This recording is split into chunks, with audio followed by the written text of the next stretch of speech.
So we have finished with exercise about well-quasi order. So I will just quickly remind you what was well-quasi order. So if we have an order X, domain X and order like that, then these are equivalent definitions of well-quasi order. We can think like that. So first definition was that in well-quasi order there is no infinite descending chain and no infinite anti-chain. And then two equivalent properties were like that in every infinite sequence, x1, x2, x3, and so on, elements of x, there is a domination. So there exists some index I smaller than index j, such that xi is smaller than xj in our order. And third equivalent property condition was that in every infinite sequence, there is of elements of x, there is an infinite sequence of dominations.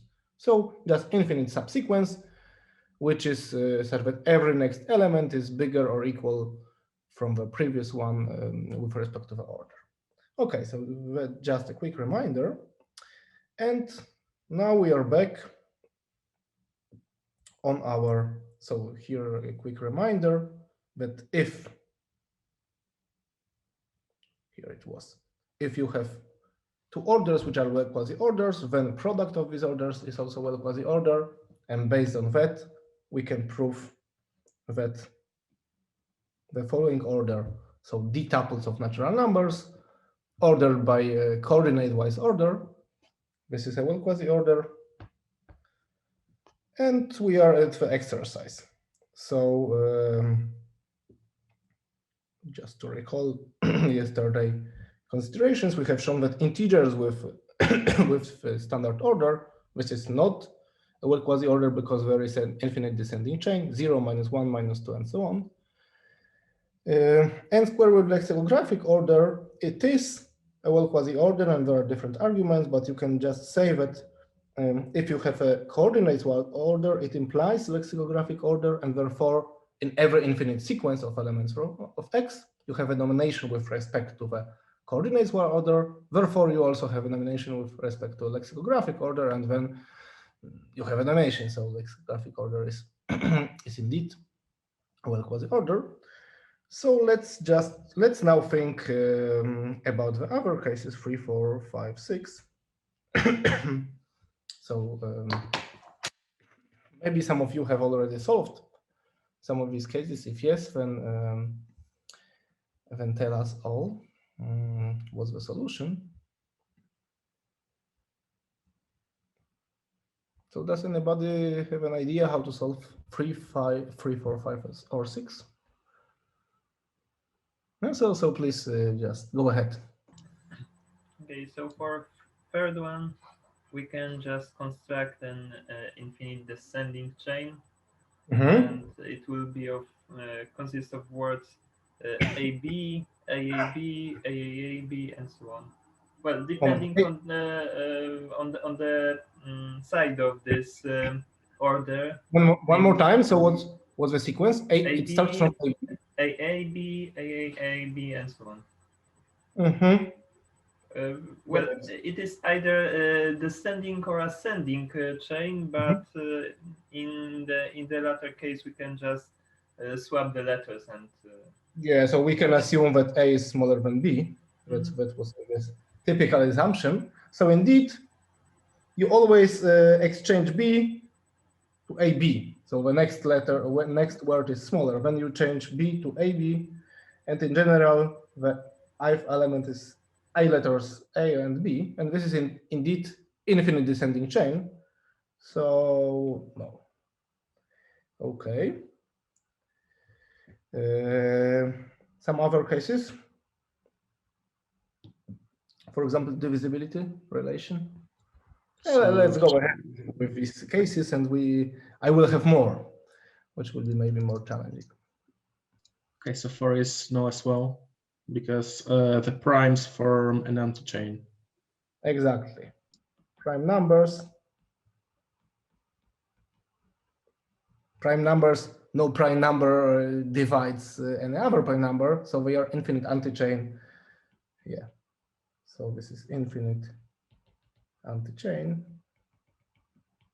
and therefore not a well quasi-order.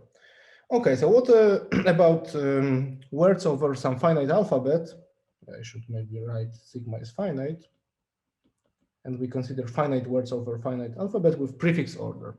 Yeah, I guess I assume that everybody is familiar with the notion of prefix and so on. But if any of you is coming is not familiar with any of these notions, yeah, I encourage you one more time to ask questions and so on. Okay, so what about prefix order? Well, in this case, the same example as in week 3 works. Exactly. Exactly. So it's no, because this sequence, I mean, yeah, the same example, but now it's not a descending chain, but it's an anti-chain. So this is infinite anti-chain. Okay, and what about infix? Then it's no as well. Also no. And what's an example? So I have got BB, BAB, BAAB, BAAB, and so on. BB. Next one, what? BAB. Yeah, then BAAB, and then so on. And in general, B, I letters A and B.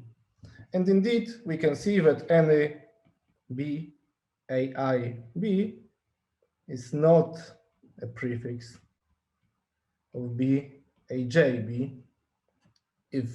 So of course, if J is smaller than I, and also not if J is bigger than I. Okay, so as we have seen, there are many no examples, and this is indeed how we should think about that. So it's not easy to find a well quasi-order. Maybe I will, in the middle of this exercise, I will formulate one lemma, but without a proof. It's called the Higman's lemma.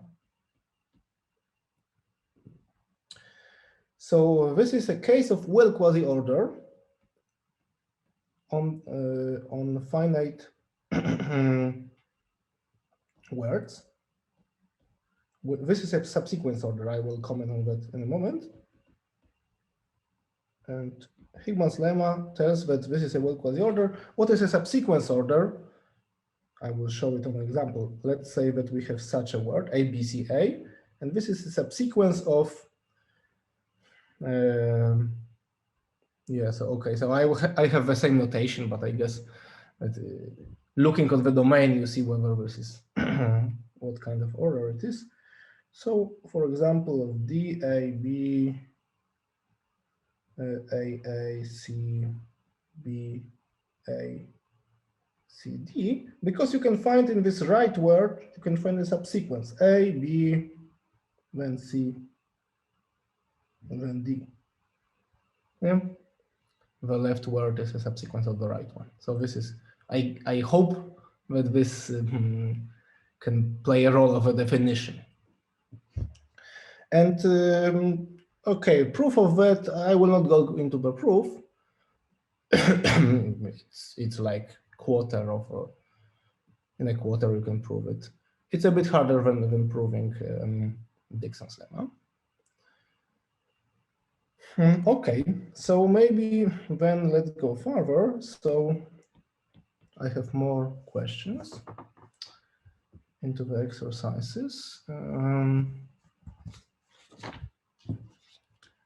So, okay, graphs,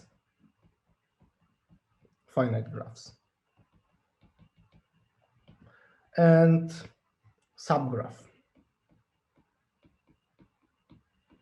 Subgraph order, yes. So what about that?